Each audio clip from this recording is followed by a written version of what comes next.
Destin tragique. Chanda Scherer. Jalousie mortelle.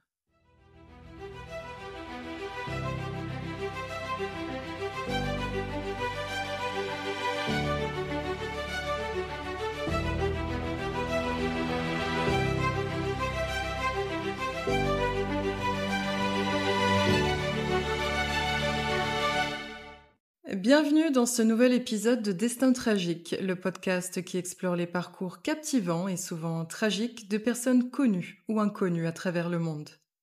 L'affaire qui nous intéresse aujourd'hui est particulièrement sombre et choquante. Il s'agit de l'histoire de Chanda Scherer, une jeune fille de seulement 12 ans dont la vie a été brutalement interrompue par un acte d'une cruauté sans nom. Les coupables ? 4 adolescentes, motivées par la jalousie et une dynamique de groupe toxique. Mais comment ces jeunes filles, mineures et en apparence normales, en sont-elles arrivées là ? Préparez-vous, car l'histoire de Chanda Scherer commence maintenant. Notre histoire commence en 1992 dans la ville de Madison, située dans l'Indiana, État emblématique du Midwest américain et qui, à l'époque des faits, est encore largement rural et conservateur. À cette époque, la ville de Madison compte environ 12 000 habitants et est reconnue pour son charme historique et son festival annuel du bateau à vapeur. L'économie locale repose principalement sur l'industrie et le tourisme, attirant les visiteurs avec son centre-ville préservé et ses vues panoramiques sur le fleuve. En effet, cette petite ville pittoresque est nichée le long du fleuve Ohio et semble être l'incarnation même de l'Amérique traditionnelle de ce début des années 90. Avec ses rues bordées d'arbres centenaires et ses maisons victoriennes aux façades colorées, Madison offre l'image d'une communauté paisible et soudée où le temps semble s'être arrêté. Cependant, comme partout ailleurs aux États-Unis, l'Indiana n'est pas à l'abri des problèmes sociaux tels que la pauvreté, la toxicomanie et la violence domestique. Le début des années 90 marque également la fin de la guerre froide et l'émergence d'une nouvelle ère, celle de l'essor d'Internet et de la mondialisation. Pourtant, dans des villes comme Madison, le rythme du changement est plus lent et la vie semble suivre son cours habituel, préservant une atmosphère de petite ville américaine où les traditions perdurent et où chacun connaît son voisin. C'est dans ce cadre familier, empreint de nostalgie et de tranquillité, qu'un samedi matin de janvier, le centre-ville s'anime doucement. L'air est frais et le ciel d'un bleu limpide promet une belle journée d'hiver. Sur Main Street, les commerçants ouvrent leurs boutiques, saluant leurs voisins et les premiers clients. Devant la boulangerie, Madame Miller, une femme d'une 50aine d'années aux cheveux grisonnants, sort avec un sac en papier rempli de viennoiseries encore chaudes. Elle aperçoit l'officier Johnson qui patrouille tranquillement. « Belle journée, n'est-ce pas, officier Johnson ?» lance-t-elle avec un sourire chaleureux. « En effet, Madame Miller, profitez-en bien », répond le policier en touchant le bord de sa casquette. « Comment va votre petit-fils ? J'ai entendu dire qu'il avait marqué le panier gagnant lors du dernier match de basket du lycée. »« Oh, vous êtes au courant ? Oui, nous sommes si fiers de lui. Il travaille dur pour décrocher une bourse sportive pour l'université. » « C'est formidable. Dites-lui que je passerai peut-être voir le prochain match. » Plus loin sur la rue, devant le cinéma, un groupe d'adolescents discute avec animation. Parmi eux, on peut entendre « Eh, vous avez vu le nouveau film d'action avec Arnold Schwarzenegger ?» demande un garçon aux cheveux ébouriffés. « Non, pas encore. Mes parents disent que c'est trop violent », répond une fille aux longs cheveux blonds. « Oh allez, c'est juste un film. On pourrait y aller ensemble ce soir, qu'est-ce que vous en dites ?» À quelques pas de là, au Madison Coffee House, l'odeur du café fraîchement moulu attire les clients. À l'intérieur, le propriétaire, M. Thompson, un homme jovial à la moustache bien taillée, accueille ses habitués. « Bonjour Tom. Le café habituel ?» lance-t-il à un homme d'affaires en costume. « Comme toujours, Joe. Alors, comment se passent les préparatifs pour le festival du bateau à vapeur ? » « Oh, tu sais, c'est toujours un peu stressant. Mais je pense que cette année sera exceptionnelle. On attend des milliers de visiteurs. » Alors que les habitants de Madison poursuivent leur routine matinale, une tragédie se prépare à quelques kilomètres de là, marquant le début d'une histoire sombre et déchirante. C'est ici que nous rencontrons Chanda Renée Scherer, née le 6 juin 1979 à Pineville, dans le Kentucky. Les premières années de Chanda sont heureuses, remplies de rire et d'amour. Mais à l'âge de 6 ans, tout bascule lorsque ses parents décident de divorcer. Un soir, elle entend ses parents se disputer dans la cuisine. « Steven, ça ne peut plus continuer comme ça, » dit Jacqueline, la voix tremblante. « Je sais, Jackie. Peut-être qu'une séparation serait mieux pour tout le monde, » répond Steven, résigné. Chanda, cachée derrière la porte, sent son cœur se serrer. Elle ne comprend pas tout, mais elle sait que sa vie va changer. Après le divorce, Chanda partage son temps entre son père et sa mère habitant à quelques kilomètres l'un de l'autre. Malgré cette situation difficile, elle reste une enfant joyeuse et pleine de vie. Un jour, alors qu'elle joue au basket dans le jardin de son père, Steven l'observe avec fierté. « Tu as un vrai talent, ma puce, » dit-il en lui ébouriffant les cheveux. Chanda, essoufflée mais souriante, répond « Tu crois que je pourrais devenir joueuse professionnelle un jour, papa ?» Avec de la détermination et du travail, tu peux accomplir tout ce que tu veux, Chanda. À l'automne 1991, Chanda, alors âgée de 12 ans, commence sa scolarité à la Hazelwood Middle School à New Albany, là où vit sa mère. Le premier jour d'école, elle est nerveuse, mais excitée. « Bonne journée, ma chérie !» dit Jacqueline en déposant Chanda devant l'école. « N'oublie pas, sois toi-même et tout ira bien. » Chanda prend une profonde inspiration et entre dans le bâtiment. C'est là qu'elle rencontre Amanda Ivrin, 14 ans. Leur première conversation se déroule dans le couloir bondé. « Excuse-moi, » dit Chanda en bousculant accidentellement Amanda. Amanda se retourne, prête à répliquer, mais son expression s'adoucit en voyant le visage inquiet de Chanda. « Pas de problème. T'es nouvelle ici ?»« Oui, c'est mon premier jour, » répond Chanda timidement. « Cool. Je m'appelle Amanda. Si tu veux, je peux te faire visiter l'école pendant la pause déjeuner. »« J'adorerais ça, merci, » dit Chanda, soulagée d'avoir déjà trouvé une amie. Ce qu'elles ignorent toutes les deux, c'est que cette amitié naissante va involontairement la placer au centre d'un drame horrible. Car Amanda sort avec Melinda Loveless, une fille de 16 ans au passé trouble. Fille d'un père abusif et d'une mère négligente, Melinda a développé des problèmes de comportement et une personnalité instable. Un jour, dans les couloirs de l'école, Melinda surprend Amanda et Chanda en train de rire ensemble. Son visage se durcit, ses poings se serrent.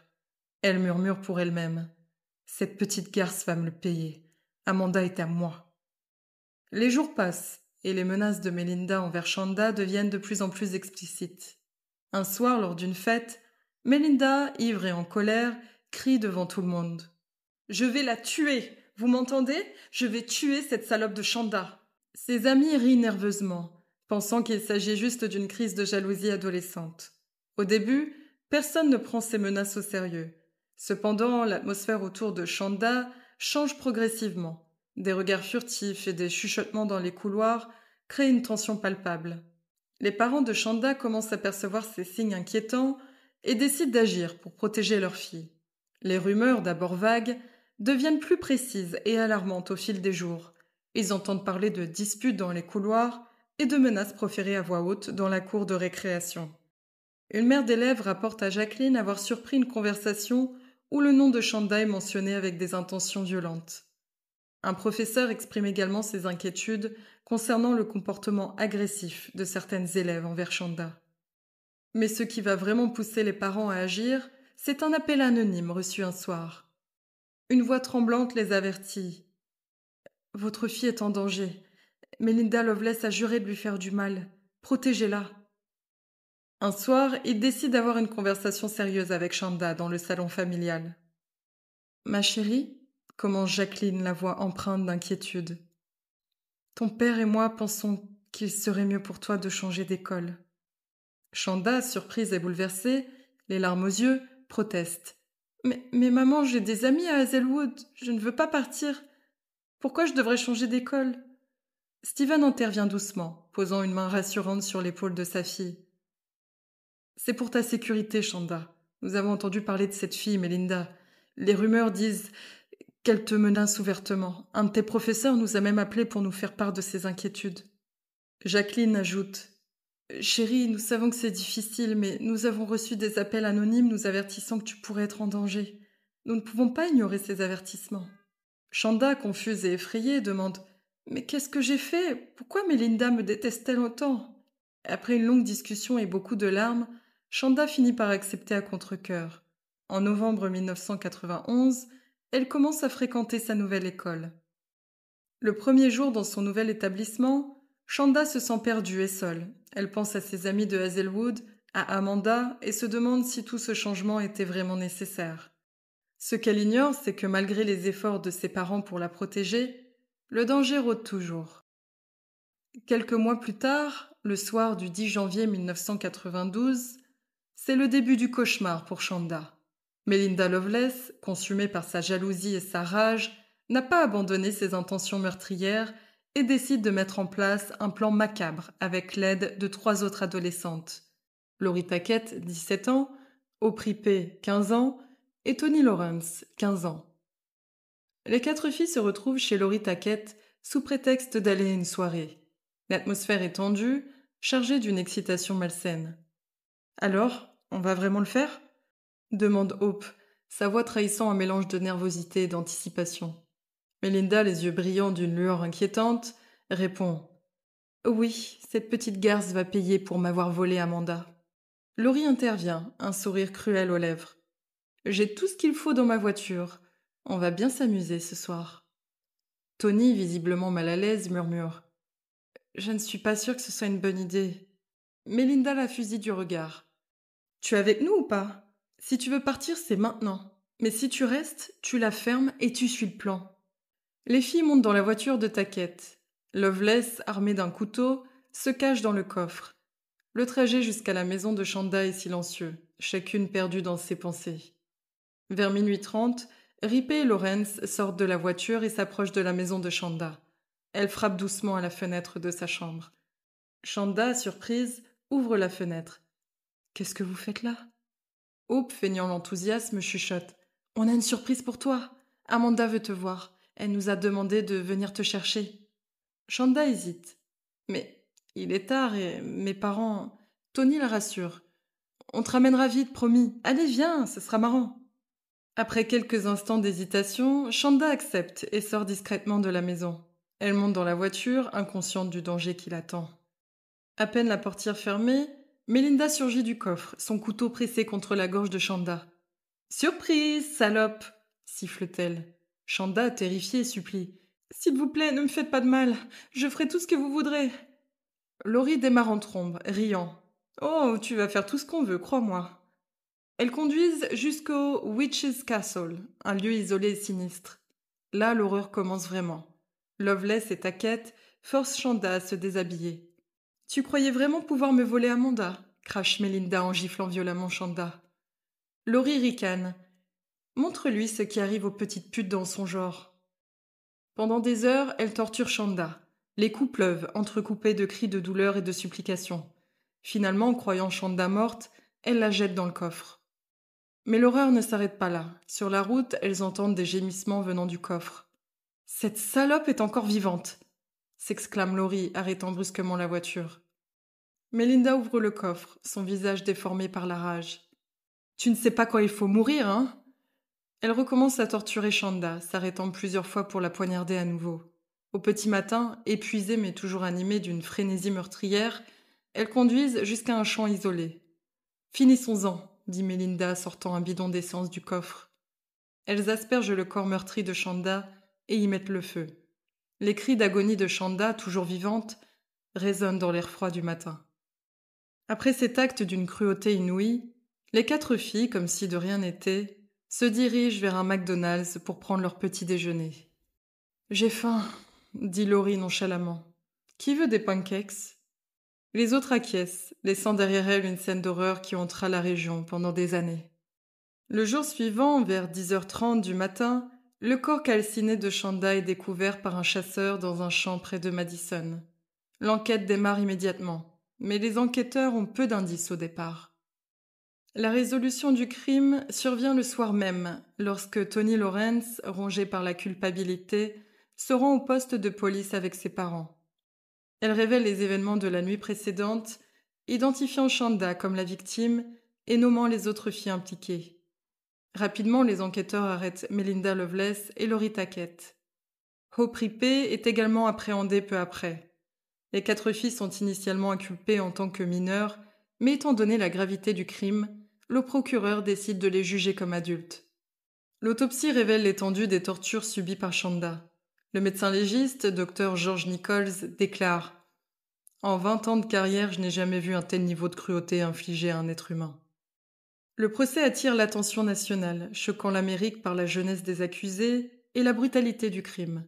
Les avocats de la défense plaident la folie temporaire et l'influence néfaste du groupe, mais les preuves sont accablantes. Finalement, pour éviter la peine de mort, les 4 filles plaident coupables. Melinda Loveless et Laurie Tackett sont condamnées à 60 ans de prison pour meurtre, séquestration criminelle et incendie criminel. Hope Rippey reçoit une peine de 60 ans, réduite plus tard à 35 ans en appel. Tony Lawrence, ayant coopéré avec les enquêteurs, est condamné à 20 ans pour complicité. Dans la salle d'audience, on peut entendre les sanglots étouffés de la famille de Chanda. La mère de Chanda, Jackie Vaught, lit une déclaration poignante. Chanda était notre rayon de soleil. Vous ne lui avez pas seulement pris la vie, vous avez brisé notre famille à jamais. J'espère que chaque jour en prison, vous vous souviendrez de ce que vous avez fait à notre petite fille. L'affaire Chanda Scherer a marqué un tournant dans la perception de la violence juvénile aux États-Unis. Ce crime brutal a mis en lumière plusieurs problématiques cruciales, avec notamment la capacité des adolescents à commettre des actes d'une cruauté extrême, les lacunes du système judiciaire pour mineurs face à des crimes violents, l'importance de la prévention et de la détection précoce du harcèlement scolaire, le rôle des dynamiques de groupes toxiques dans l'escalade de la violence et la nécessité d'une meilleure compréhension et prise en charge des troubles du comportement chez les jeunes. Cette tragédie a conduit à des réformes significatives dans le système judiciaire, les politiques scolaires et les programmes de prévention de la violence. Elle a également suscité un débat national sur la réhabilitation des jeunes criminels et les limites du pardon sociétal. L'impact de ce crime continue de résonner dans la société américaine, rappelant la fragilité de la vie et l'importance de la vigilance face aux signes avant-coureurs de la violence. Pour conclure, cette citation de Martin Luther King Jr., leader emblématique du mouvement des droits civiques aux États-Unis, et surtout fervent défenseur d'une philosophie de non-violence, nous rappelant ô combien il est important de briser certains cercles vicieux. La haine engendre la haine, la violence engendre la violence.